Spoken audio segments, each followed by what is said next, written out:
Welcome back, Detective Belknap. Thank you. Now, I wanted to ask you about a time where, do you know Detective Hogan with APD Homicide? I do. And was there ever a time that you provided any assistance to him in identifying someone in a case he was working? I did. Can you describe for the jury how that came about?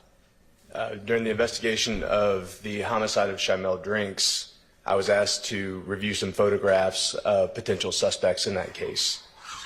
And were you able to assist in identifying any of those suspects for Detective Hogan?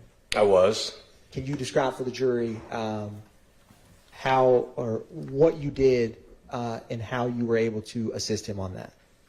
We had located some social media photographs of a potential suspect. The suspect looked familiar to me, but I couldn't recall a name for the suspect. I reached out to another law enforcement contact who was able to send back a photograph of Mr. Quamarvius Nichols, who I immediately recognized was, in fact, the person from the social media pictures. And did you share that with Detective Hogan for his case? I did. Now, turning your attention to March 17th of 2022, were you working that day at APD? I was. And you were still in the gang unit? Yes, sir. And so can you describe for the jury, did you ever become involved with some arrest warrants that day? I did. Can you describe for the jury how you got involved with that? I was advised that two suspects in the Shymel Drinks homicide were arrested at 2481 Meadowlark Lane in the city of East Point. And I then responded to that scene after those arrests had been made. And when you responded, do you recall roughly around what time? I don't without reviewing the report.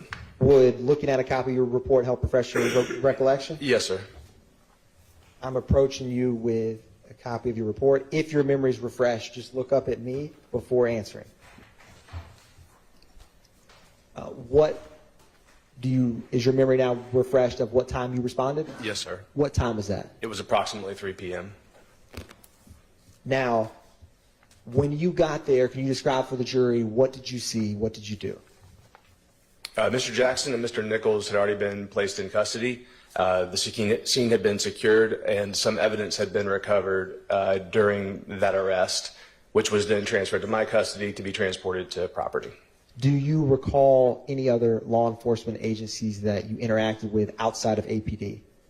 There were a number of law enforcement agencies there, including the East Point Police Department, Georgia State Patrol, and additional agencies as well. And when you arrived on scene, were the suspects already in custody or something else? The suspects were already in custody and I believe were being transported or has been transported by the time I arrived. And did you, when you arrived, without saying what they told you, speak with some of these officers that were on scene before you arrived? I did. Did you speak with an Officer Baker? I did. Did you speak with, or let me ask you this, when you got there, was that address an apartment, a business, a home? As a residence, I have single family residence. Did you notice or see any vehicles at that residence? I did. What did you see? There was a white Audi A5 with a Maryland tag. Now, when you were on scene, you mentioned you gathered some items from some of the law enforcement on scene. I did. Can you describe for the jury what you gathered? Yes, and may I refer to my report? You may. Just look up at me when your memory is refreshed.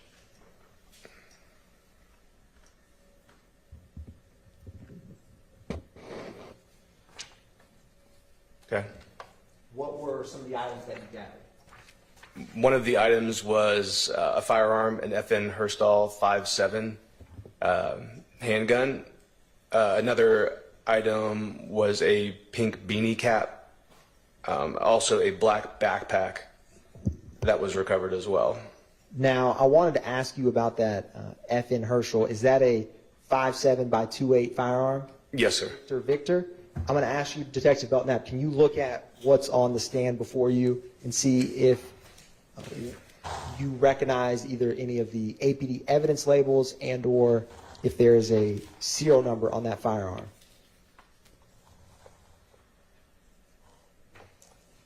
Yes, sir. What is the serial number?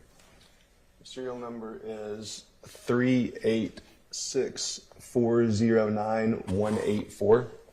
And I'm guessing you don't have serial numbers memorized. Is that fair to say? It's fair. Would looking at your report to refresh on the serial number of the gun you collected assist? Yes, sir. You may use your report to refresh. Is your memory refreshed? It is. And is that the firearm that you recovered at 2481 Meadowlark Drive? It is. Now, when you recovered it, was it loaded? It was loaded when it was recovered. At the time when it was transferred to me, I don't recall whether it had been rendered safe and unloaded. And my report, I don't believe, was clear as to the condition it was in when I took custody of it. And is that typical when you recover firearms to transport them to render them safe before moving them from a scene? Yes, it is. Now, you had also mentioned a pink beanie that you recovered. Yes, sir.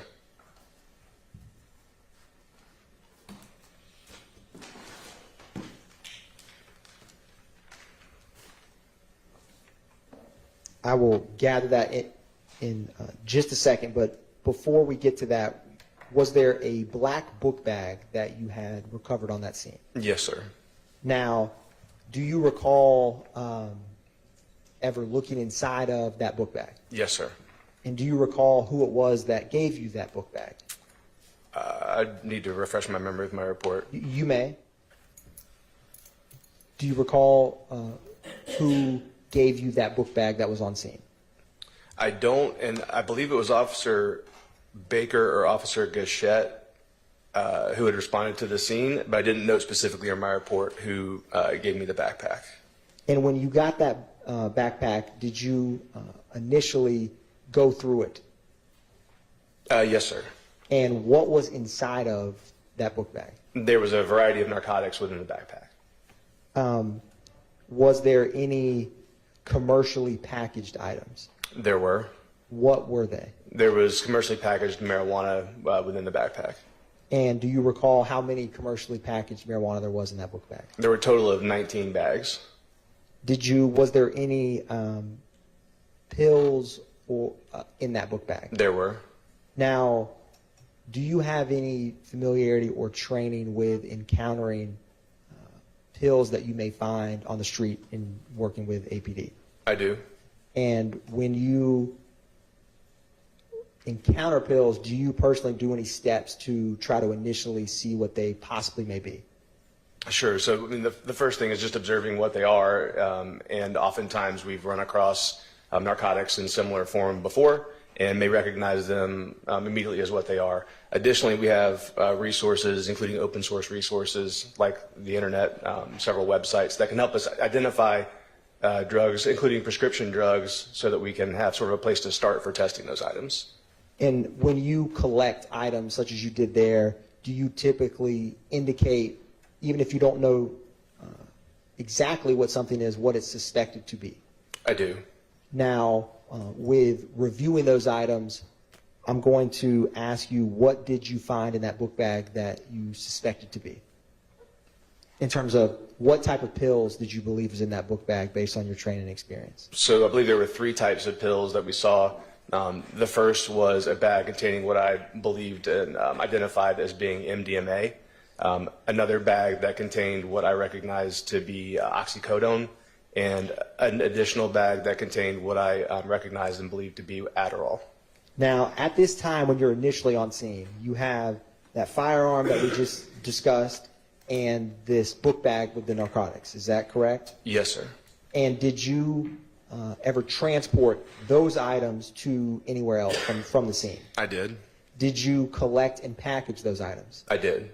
And did you have any familiarity with where that white Audi was taken from the scene? I do. Can you describe for the jury what you know about that? Yes, the white Audi was transported from the arrest location to the Atlanta Police Department Annex building, and there are vehicle cages there that we can store vehicles for pending search warrants or further processing. And is that normal with recovered vehicles such as that to transport them to the annex? It can be. It just depends on the case, whether further processing is needed or not. Now, Detective Belknap, I am approaching you with what's been marked as 354 through 358 Victor Victor. If you could take a minute and look at those bags and the identifying markers on them.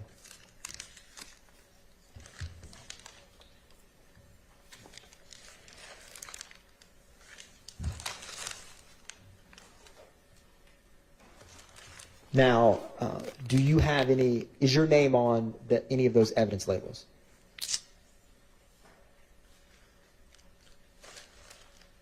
Yes, it is. And do you see any APD case number with those bags? I do. And do you typically put the APD case number from the scene when you collect items before you introduce it into property? That's correct. And is that the same APD case number on the report that you have used to refresh your memory from that March 17, 2022? Yes, sir. With looking at those items, are you able to tell the jury what those are? I can. Please do. So this first bag contains the pills that were suspected Adderall. The second bag contains... And Detective Belknap, before you do, are they a fair and accurate depiction of the drugs that you collected from the scene that day? They are.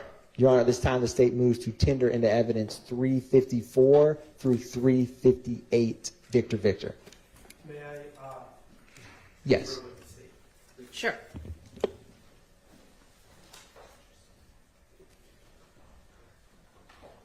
No objection. All right, those are admitted. Detective Belknap, now that they're in evidence, you may, and please do, can you tell the jury what you have before you? Okay. So this first bag, again, are the pills that I suspected were Adderall. The second contains the suspected oxycodone. The third bag contains some of the commercially packaged marijuana. The fourth bag contains additional commercially packaged marijuana. And this final bag contains the suspected MDMA. Now, after you packaged those items, you went back to APD property, is that correct? I actually would have packaged these at APD property. And at APD property, did you ever get notified from someone on the Meadowlark scene after you went back to property from that first time? I did. Can you describe for the jury how that came about? I was called by a supervisor and advised that East Point police were back on scene near the arrest location where a citizen had reported finding a firearm laying by the roadway. Now, after being notified about that additional firearm, what did you do? I responded back to the scene to recover that firearm as well. And when you got on scene, do you recall who you spoke with? I do. Who did you speak with? I spoke with Investigator Klickner from the East Point Police Department. And when you met Investigator Klickner, can you tell the jury like where you were? Were you inside, outside? Where did you all meet up? We met on the roadway where this firearm had been seen and reported. And where was the firearm when you saw it? The firearm was just off the roadway in the grass, like I guess within a couple of feet of the roadway. And was there a magazine nearby? There was. Now, what did you do once you got there and saw that firearm that Investigator Klickner had? I ultimately rendered the firearm safe and transported it to Atlanta Police Department property as well. I want to ask you, does your report reflect the serial number on the firearm that you collected when meeting Investigator Klickner? May I refresh my memory? You may. It does. And I'm going to approach you with 220 Victor Victor. Is that, or is the 220 Victor Victor have the serial number on that item? Is there a serial number on this? Yes. Yes, sir. And does that serial number match the firearm that you collected? I can confirm, I believe there is a slight variation between what was in the report and what is on the actual weapon, as later investigation revealed. Can you describe that later investigation regarding the serial number? I can. So after this weapon was recovered, taken to Atlanta Police Department property, later on I followed up on the the E-Trace, the further investigation of the firearm, and was advised that the weapon had not been traced back to an original purchaser. I reviewed both my report and the photographs of the weapon and realized that due to some damage to the serial number on the weapon, which had been heavily scratched, that I had mistakenly identified one of the digits or one of the characters on this serial number from the weapon. I was able to go back, make that correction, and then complete the E-Trace report and locate the actual origination of the firearm. With that further investigation, looking at that firearm now, is that the firearm that you collected from Investigator Cliffner on March 17, 2022? Yes, sir. Your Honor, at this time, the state moves to tender into evidence 220 Victor Victor at this time. No objection. All right, that's admitted. And Investigator Belknap, was that firearm, when you had mentioned the E-Trace, was that firearm, did you check it to see if it was ever reported stolen? I did. And what did you find? I contacted the original purchaser of the weapon, who advised that he had sold the weapon in a third-party sale to another party, but did have contact information for the purchaser.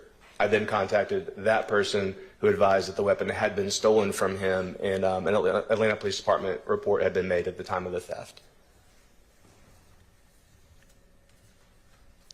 And did you transport that firearm back to APD property as well? I did. At the time of recovery, I did. Now, after you come back to APD property, did you ever take out any additional arrest warrants? I did. What were the arrest warrants that you took out? I took out additional arrest warrants, if I may refresh my memory. May. Additional arrest warrants for Mr. Jackson for possession of a firearm by a convicted felon,